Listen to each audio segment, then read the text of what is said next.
कि सरकार और विपक्ष, आपने कल ही कहा था कि नहीं, विपक्ष जो है अब कमज़ोर हो चुका है, जिसकी वजह से मुद्दा भर्ती का अब नहीं उठ पा रहा है। तो इसमें कितनी सत्यता है और वास्तविक रूप से अभी जो उप मुख्यमंत्री थे ब्रजेश पाठक जी, उनका भी एक पोस्ट वायरल हो रहा है जिसमें कि उन्होंने समानुपात और अनुपात बराबर कहा है। तो इस पे आप क्या जो है कहना चाहेंगे जो है? देखिए, सरकार है, सरकार का काम कहीं न कहीं होता है कि किसी भी प्रकार की जो उसकी बुराई हो रही है उस पे पर्दा डाले। तो कोई भी सरकार होती है, चाहे अखिलेश की रही हो, चाहे या योगी आदित्यनाथ जी की, तो अपने बुराइयों पे वो लोग पर्दा डालने के लिए आगे आते हैं, चाहे उनकी कमी रहे या अच्छाई रहे, ठीक है? तो उस पे हम लोगों को ध्यान नहीं देना चाहिए, लेकिन पद तो खाली हैं। वो उन्होंने ना कि प्राइमरी की बात की, उन्होंने माध्यमिक की बात की, आपने देखा होगा। तो अनुपात और समानुपात, और ख़ैर वो उनको मंत्रालय से कोई विशेष तो मतलब है नहीं, ना उनके पास शिक्षा का कोई मंत्रालय, आपको भी पता होगा। तो हाँ, ना तो वो मतलब उनके अधिकारी लोग ट्वीट करते हैं तो कर दिया होगा, ऐसा नहीं है। लेकिन हाँ, बेसिकली रूप से अगर प्राथमिक शिक्षकों का जो अभाव है उसको लेकर जो बहुत सारे लोग, पहले सतीश द्विवेदी थे, आदरणीय सतीश द्विवेदी थे, मतलब उनकी लोग खूब बुराई करते थे। अब इस समय वर्तमान में जो संदीप सिंह जी इस समय बेसिक शिक्षा मंत्री बने हुए हैं, तो उनका आप लोग क्यों नहीं मतलब आगे आइए, उनको बताइए कि विज्ञापन आप जारी करिए। अब वो लोग कहाँ हैं जो विरोध किया करते थे सतीश द्विवेदी का? मतलब अब वो संदीप सिंह जी से क्यों नहीं भर्ती मांग पा रहे हैं? मांगिए आप लोग भर्ती।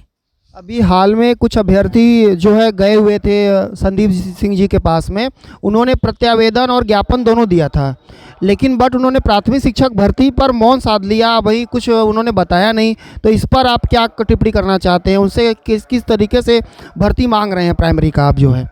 देखिए, आजकल के जो लोग हैं ना, वो अपनी फ़ोटो खिंचवाने और अपने आप को सोशल मीडिया पे वायरल करने, ना कि उनको कोई भर्ती से लेना देना है। उन लोगों का बस यही काम है कि सोशल मीडिया पे हम कैसे हाईलाइट रहें, अपनी फ़ोटो इधर से उधर डालें, राजनीति करें, चंदा चोरी करें, एक दूसरे को लूटने का कार्य करें। उन लोगों का कार्य यही है, जितने भी मतलब बैच बने अभी तक बीटीसी के या डीएलएड के जो भी हैं, सब लोग यही कार्य करते आ रहे हैं। जब से हम लोग थोड़ा-सा अपने आप को सक्रिय किए, तब से कुछ लोगों की राजनीति जो है डीएलएड कि ख़त्म होने के कगार पे थी, लेकिन हमारे थोड़ा-सा समस्याओं की वजह से हम दूरी चले गए। लेकिन हाँ, एक बार फिर से अगर प्राथमिक शिक्षक भर्ती नहीं आती है तो कुछ बड़ा किया जाएगा। कहीं न कहीं अगर कुछ स्थिति अगर ठीक-ठाक रही तो निश्चित रूप से कोर्ट से लड़ के आप लोगों को भर्ती दिलाया जाएगा। युवाओं को, बेरोज़गार युवाओं को जो टेट सीटेट पास करके उम्मीद लगाए बैठे हैं हम लोगों के भरोसे, उनको निश्चित रूप से सरकार से विज्ञापन जारी करवा के उनको रोज़गार दिलाने का कार्य किया जाएगा। अभी हाल में पीएनपी ने जो है जूनियर एडेड का परिणाम जो है जारी किया, जिसको लेकर के 3100 बच्चे जो है फेल हो चुके हैं। तो उसका स्पष्टीकरण भी दिया था, उसमें क्या स्पष्टीकरण में था? और अभी अभी हाल में जो है पीएनपी सचिव का एक ऑडियो जो है वायरल हो रहा है, जिसमें उन्होंने एक अभ्यर्थी से बात किया हुआ है। तो उसमें अभ्यर्थी ने सचिव साहब से पूछा है कि जो अन्य लोग हैं वो धरना कर रहे हैं, हम आपसे मिल नहीं पा रहे हैं। तो सचिव साहब ने कहा कि ये लोग नेता लोग ऐसे ही धरना करते रहते हैं। तो इस पे आपकी क्या टिप्पणी रहेगी और कब तक जूनियर एडेड की भर्ती पूरा हो पाएगी?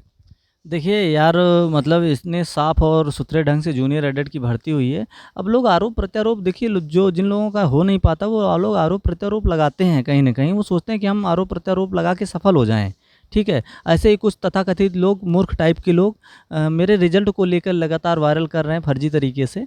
और सबको पता है कि मेरे रिज़ल्ट में कोई मतलब परिवर्तन नहीं हुआ, जो था वो पहले था और जो है वो अब भी है, ठीक है? उसमें कोई संशय की बात ही नहीं है।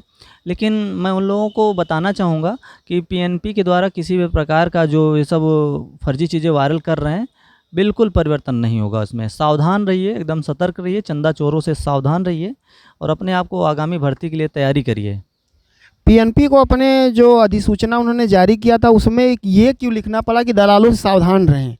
ये दलाल वाला मैटर क्यों आ गया? आज तक तो मैंने कभी देखा नहीं ऐसा पीएनपी ने जो है लिखा हो कि दलालों से सावधान रहें। दलाल लोग पेच लगा रहे हैं क्या जूनियर एडेड में, आपको ऐसा लगता है? देखिए, कहीं न कहीं दलाल तो दलाल लोग नहीं, लेकिन हाँ, मैनेजमेंट के जितने भी लोग हैं, जो मैनेजमेंट से हुए हैं जूनियर एडेड में, कहीं न कहीं वो लोग पेंच लगा रहे थे। अब मेरा मानना है कि अब आपको पता होगा शिक्षा निदेशालय में परिवर्तन हुआ है, नया निदेशक आई हैं, क्या नाम उनका, शुभा सिंह? सुभाष सिंह जी आई हुई हैं, उनका हम लोग स्वागत करते हैं। निश्चित रूप से अब ये जूनियर एडेड भर्ती जल्द ही पूरा होगी और जो भी हमारे साथी एक सपना लगाए हुए थे कि जल्दी हमें रोज़गार मिलेगा, तो वो मतलब जल्द ही उनका सपना साकार होने वाला है। अभी सुभा सिंह से याद आया कि कुछ अभ्यर्थी जो है सुभा सिंह से मिलने गए हुए थे वहाँ पे एससीईआरटी कार्यालय में, तो उन्होंने ये बोला कि अक्टूबर तक लगभग परिसीमन हम पदों का कराएंगे और पद अगर खाली रहते हैं तो उसके सापेक्ष जो है प्राथमिक शिक्षक भर्ती का विज्ञापन हम जारी कर सकते हैं। लेकिन अभी तक अक्टूबर में हम परिसीमन कराएंगे, तो इस पे क्या क्या होगा, कितने दिन में परिसीमन अगर होगा भी तो कितने दिन परिसीमन ये हो सकता है? देखिए, लगातार हम लोग भी अधिकारियों से बातचीत कर रहे हैं, तो उसमें हमने जो अभी परसों हमारी एक भैया से बात हुई है, तो उन्होंने साफ-साफ बताया है कि अभी फ़िलहाल टेट का प्रस्ताव जाने की तैयारी चल रही है। टेट जो है इस महीने के अगले महीने में, अभी सितंबर चल रहा था, यानी अक्टूबर महीने में टेट का प्रस्ताव जाएगा, उसके बाद पास होगा, तो मान के चलिए दिसंबर में टेट की परीक्षा दोबारा आयोजित होगी। दिसंबर के बाद ही, मतलब अभी तो खैर कमेटी गठित कर दी गई है कि रिक्त पदों का ब्यौरा जुटाने के लिए, ठीक है। अब जानते हैं कमेटी का रिपोर्ट इतने जल्दी आने वाला नहीं, कमेटी इसीलिए बनाई जाती है ताकि बच्चों को बरगलाया जाए। तो लेकिन जहाँ तक मेरा मानना है कि अगर सरकार मतलब युवाओं का साथ देना चाहेगी तो निश्चित रूप से अगले साल जो है लोकसभा चुनाव से पहले विज्ञापन कहीं न कहीं एक ठीक-ठाक पद पे जारी करेगी। कुछ अभ्यर्थी ये आरोप लगा रहे थे आपके ऊपर कि आपका जो इस बार जूनियर का सेकेंड बार रिजल्ट आया है उसमें आप फेल हैं, तो इसमें कितनी सच्चाई है और आप अपने मुख से ये बात कहेंगे तो ये अच्छा रहेगा जो है। पाठक जी, देखिए, आपको भी भली बात पता है, आपको हमने दिखाया भी है, ठीक है। तो इसमें कोई मतलब लोग एक दूसरे को सोशल मीडिया पे वायरल करके दिखाना चाहते हैं, फर्जी चीज़ वायरल कर रहे हैं, तो इन सब चीज़ों से सावधान रहना चाहिए, युवाओं को सावधान रहना चाहिए। इन लोगों का काम ही यही है कि एक दूसरे को नीचा गिराना। फिलहाल मेरे रिजल्ट में कोई संशोधन नहीं हुआ, जो पहले था वो भी बरकरार है। अभी रेलवे ग्रुप डी का पेपर लगातार चल रहा है, तो रेलवे ग्रुप डी के अभ्यर्थियों से आप क्या कहना चाहेंगे जो है, किस तरीके की प्रिपरेशन वो करें और आगे कब तक ये भर्ती प्रक्रिया पूर्ण होगी जो है? हाँ, ये बहुत बढ़िया सवाल आपने किया है। रेलवे ग्रुप डी चल रहा है इस समय, बहुत ये तीसरे फेज़ का एग्ज़ाम मतलब 19 तारीख को समाप्त होगा, 18 या 19 तारीख को समाप्त होगा। उसके बाद चौथे तारीख की भी लिस्ट आ गई है, 7 या 8 अक्टूबर में तक जाएगी चौथे फेज़ की। उसके बाद 5वां फेज़ भी होगा। तो हम यही कहेंगे कि जो भी साथी मतलब ये फार्म 2018 का शायद है, जो भी साथी फार्म भरे हैं, तो इसमें भी ठीक-ठाक सैलरी हो गई है आपकी, परेशान होने से बात नहीं। 31,000 के करीब में आपकी सैलरी हो गई है, तो आप लोगों को इस पे भी फ़ोकस करना चाहिए, तैयारी करना चाहिए। लग के मतलब इसमें ज़्यादा सब्जेक्ट भी नहीं है आपका, इसमें है रीज़निंग है और आपकी मैथ है और साइंस है, जीएस-जीए है, इतने ही सब्जेक्ट है। इस पे फ़ोकस करके आप जल्द से जल्द तैयारी करिए। मुश्किल से 2-3 महीने लग के अगर पढ़ लेंगे, अब तो खैर फ़िलहाल समय नहीं है, अब 15-20 दिन का समय बचा है। जो पुराने अभ्यर्थी हैं वो तैयारी करके अपना काम बना सकते हैं।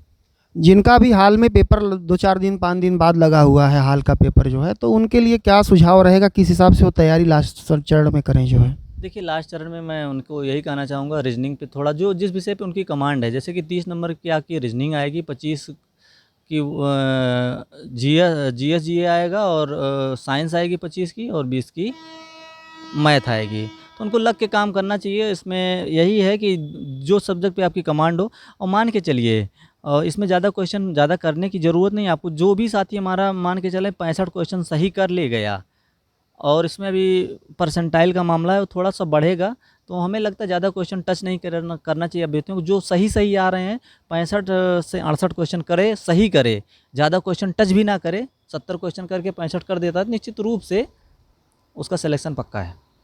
ठीक है, बहुत बहुत धन्यवाद हमसे बात करने के लिए। ये थे बंटी पांडे, जो बेरोजगार युवा मंच के जो है संस्थापक थे, और ये तमाम मुद्दों पे अपनी बात को रख रहे। इसी तरीके के वीडियो हम लगातार आप लोगों को देते रहेंगे। बहुत बहुत धन्यवाद। जी, धन्यवाद।